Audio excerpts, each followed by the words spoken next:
আসসালামু আলাইকুম।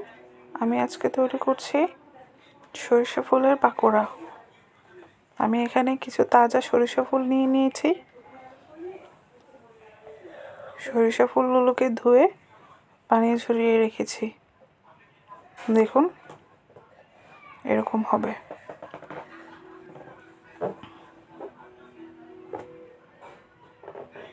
যেন সরিষা ফুলগুলোতে পানি না থাকে, ভালো করে ধুয়ে নিয়েছি। তারপরে দিয়ে দিচ্ছি কাঁচামরিচ, পেঁয়াজ, সবগুলো একসাথে মিশিয়ে নিয়ে দিয়ে দিচ্ছি চালের গুঁড়া। তার সাথে দিয়ে দিচ্ছি লবণ পরিমাণ মতো, মরিচের গুঁড়ো পরিমাণ মতো, হলুদের গুঁড়া পরিমাণ মতো,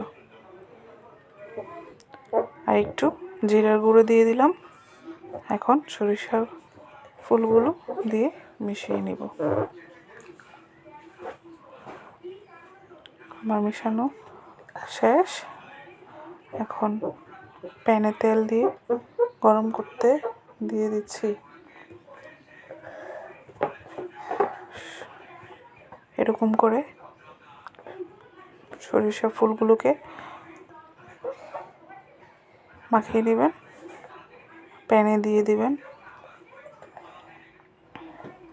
দেখতেই পাচ্ছেন আমার প্যানটা ভালো গরম হয়ে গেছে।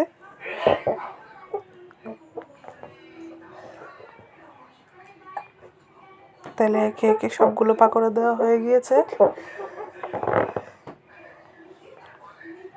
পাকোড়াগুলো এক পাশ হয়ে গেলে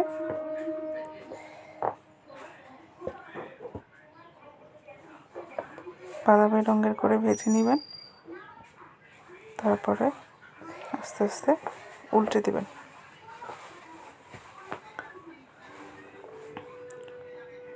এবার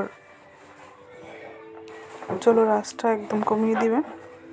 কমিয়ে পাকোড়াগুলোকে উল্টে দিবেন, যেন উল্টোতে উল্টোতে অন্য পাকোড়াগুলো বেশি ভাজা না হয়ে যায়।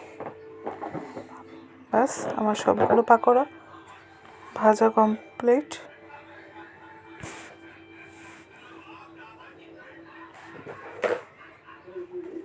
আপনারা যারা সরিষা ফুলের পাকোড়া এখনও খাননি, সরিষা ফুল পাকোড়া খাবেন। আমার উপরে সরিষা ফুলের পাকোড়াটা একদম ভাজা ক্রিস্পি হয়েছে। এটা এখন গরম গরম পরিবেশন করব। আপনারা অবশ্যই ট্রাই করে দেখবেন। আমার চ্যানেলটাকে সাবস্ক্রাইব করবেন, লাইক করবেন, কমেন্ট করবেন। আপনাদেরকে অসংখ্য ধন্যবাদ আমার ভিডিওটা দেখার জন্য। আসসালামু আলাইকুম।